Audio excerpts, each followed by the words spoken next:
बिस्मिल्लाहिर्रहमानिर्रहीम, अस्सलाम वालेकुम। Welcome to my kitchen. आज मैं आपसे गुड़ के पतीसे की रेसिपी शेयर कर रही हूँ, जिसे गुड़ पापड़ी या फिर गुड़गट्टा के नाम से भी जाना जाता है। और इस गुड़गट्टा को हम अक्सर स्कूल के बाहर या फिर अपने बचपन के ज़माने में खाया करते थे।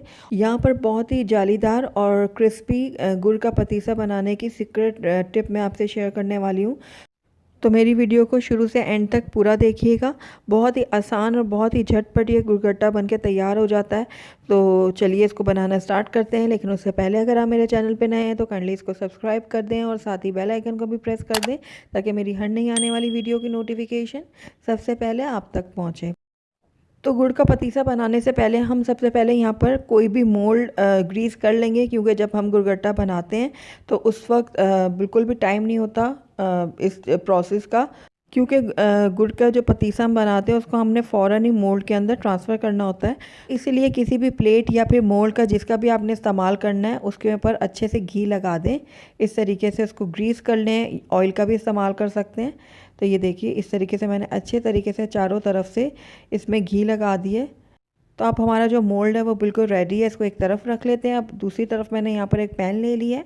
इसके अंदर मैं ऐड करूँगी 1 टीस्पून के बराबर देसी घी। आप चाहें तो बनास्पति घी भी ले सकते हैं। तो ये मैंने इसमें डाल दिया। अब इसकी सीक्रेट टिप है ये चीनी। चीनी डालने से गुड़गट्टे के अंदर बहुत ही क्रिस्पीनेस आएगी और उसका कलर भी बहुत ही ज़बरदस्त बनेगा। तो यहाँ पर भी मैंने 1 टीस्पून लिया है चीनी का और 1 ही टीस्पून मैंने यहाँ पर पानी का इस्तेमाल किया है। तीनों चीज़ों को मैं अच्छे से मिक्स कर लूँगी और जैसे ही तीनों चीज़ें एक साथ मिक्स हो जाएंगी तो इसके अंदर अब मैं ऐड करूँगी गुड़। यहाँ पर मैंने आधा किलो गुड़ का इस्तेमाल किया है। तो इसको इस तरीके से मैंने छोटे छोटे टुकड़ों में तोड़ लिया है, ताकि हमारा जो गुड़ है वो आसानी से मेल्ट हो जाए। तो ये देखिए, इस तरीके से मैंने सारा गुड़ इसमें ऐड कर दिया है। अब लो फ्लेम में मैं बिल्कुल इसको पकाऊंगी और इतना पकाऊंगी कि हमारा जो सारा गुड़ है वो अच्छे से मेल्ट हो जाए। इसके अंदर कोई भी लम्स नहीं रहने चाहिए। तो लगातार चम्मच चलाते हुए मैं इसको पकाऊंगी और लो फ्लेम में इसको पकाऊंगी, ताकि ये नीचे से लगे भी ना गुड़। तो कुछ ही देर बाद आप देखेंगे कि गुड़ जो है वो मेल्ट होना शुरू हो जाएगा। ये देखिए, गुड़ जो है वो अच्छे से मेल्ट होना शुरू हो गया और हम लगातार चम्मच चला रहे हैं और फ्लेम को भी मैंने बिल्कुल लो रखा हुआ है। तो ये देखिए, गुड़ हमारे अच्छे से मेल्ट हो चुका है और इसके अंदर अब कोई भी लम्स नहीं है। ये देखिए, बहुत अच्छे से मेल्ट हो गया है। अब इसको हमने कितना पकाना है वो मैं आपको अभी बताती हूँ कि हम इसको कितना पकाएंगे गुड़ को। तो गुड़ के मेल्ट होने के बाद कुछ ही सेकंड हमने इसको पकाया है और अब हम इसको चेक करेंगे। एक कटोरी में मैंने ठंडा पानी ले लिया है और इसके अंदर मैं थोड़ा सा गुड़ डालूँगी और थोड़ी देर इसको मैं देखूँगी, इसी पानी में रहने दूँगी और उसके बाद चेक करूँगी। तो ये देखिए, ये अभी इसमें क्रिस्पीनेस नहीं आई है, ये अभी थोड़ी गोई गोई सा है। तो अब हम थोड़ा सा और पकाएंगे गुड़ को। तो ये देखिए, दोबारा से मैं इसको चेक करती हूँ और थोड़ी देर ठंडे पानी में रहने दूंगी और साथ साथ मैं गुड़ को हिलाती भी रहूँगी, ताकि ये जो नीचे से लगे ना। तो 20 से 30 सेकंड हो गए हैं गुड़ को पानी में डाले हुए। तो आइए अब इसको मैं चेक करती हूँ। ये देखिए, ये कितना आसानी से टूट रहा है और इसमें कितना क्रिस्पीनेस आ गया है। तो गुड़ हमारा बिल्कुल रेडी है। अब मैं इस टाइम पे आकर इसके अंदर 1 चाय का चम्मच बेकिंग सोडा यूज़ करूँगी और फ्लेम को मैंने बंद कर दिया और लगातार इसमें मैं चम्मच चलाऊँगी। और आप देखेंगे जैसे जैसे मैं चम्मच चलाती जाऊँगी ये बहुत ज़्यादा फ्लफ़ी और लाइट कलर में आता जाएगा। तो ये देखिए, अच्छे से हमने मिक्स करना है सोडे को गुड़ के साथ। ये देखिए, कितना ये फोमी सा हो गया और इसने कलर भी अपना काफ़ी चेंज कर लिया। और फ्लेम को मैंने फ़ौरन बंद कर दिया था, उसके बाद ही मैंने इसके अंदर ऐड किया है सोडा। देखिए, अच्छे से मिक्स हो गया और ये काफ़ी लाइट कलर में भी हो चुका है।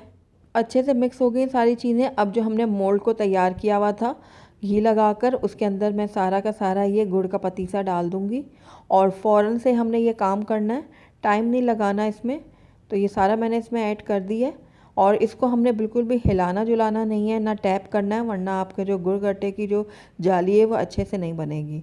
तो ये देखिए, थोड़ी सी मैं इसके ऊपर सौंफ छिड़क रही हूँ और थोड़ी सी पीनट्स डाल रही हूँ, भुनी हुई जो मूंगफली होती है वो मैं इसमें डाल रही हूँ। ये बिल्कुल ऑप्शनल है, अगर आप नहीं डालना चाहते तो इसके बगैर भी ये गुड़ गट्टा बहुत ही मज़ेदार बनेगा। अब इसको मैं 2 से 3 घंटे के लिए सेट होने दूँगी, उसके बाद मैं आपको इसकी फ़ाइनल लुक दिखाती हूँ। तो ये देखिए 2 से 3 घंटे हो गए हैं गुड़ के पतीसे को मुझे रखे हुए और ये अच्छे से सेट हो चुका है। अब मैं किसी छुरी की मदद से इसको इस तरीके से थोड़ा सा निकालूंगी ताकि ये आसानी से निकल जाए। इसके किनारों में मैं इस तरीके से छुरी लगाऊंगी ताकि ये आसानी से निकले। और ये देखिए ये कितनी आसानी से निकल गया और आप देख रहे होंगे कि कितना जालीदार सा बना है। ये देखिए ज़बरदस्त सा ये तैयार हुआ है और इसको अब हम तोड़ते हैं। ये देखिए कितना ये क्रिस्पी और कितना ये ज़बरदस्त बना है। ये देखें, ये देखें कितना ये जालीदार सा बना है। अंदर आप देख रहे होंगे इसमें बहुत अच्छी सी जाली बनी है। खाने में भी ये बहुत ही ज़बरदस्त है। तो इस सर्दी के मौसम में आप इस गुड़ पापड़ी को ज़रूर ट्राई कीजिएगा और अपने फीडबैक में मुझे बताइएगा कि आपकी गुड़ पापड़ी कैसी बनी। तो ज़रूर ट्राई कीजिएगा मेरी इस रेसिपी को। अगर आपको मेरी रेसिपी पसंद आई है तो उसको लाइक करें, अपने दोस्तों के साथ शेयर करें और अगर पहली दफ़ा मेरे चैनल पे आए हैं तो काइंडली इसको सब्सक्राइब भी कर लें और साथ ही बेल आइकन को भी प्रेस कर दें ताकि मेरी हर नई आने वाली वीडियो की नोटिफिकेशन सबसे पहले आप तक पहुँचे। और कमेंट करके मुझे ज़रूर बताइएगा कि आपको मेरी रेसिपी कैसी लगी। साथ ही मेरे फेसबुक और इंस्टाग्राम के पेज को लाइक करना मत भूलिएगा। Thank you for watching. अल्लाह हाफिज़।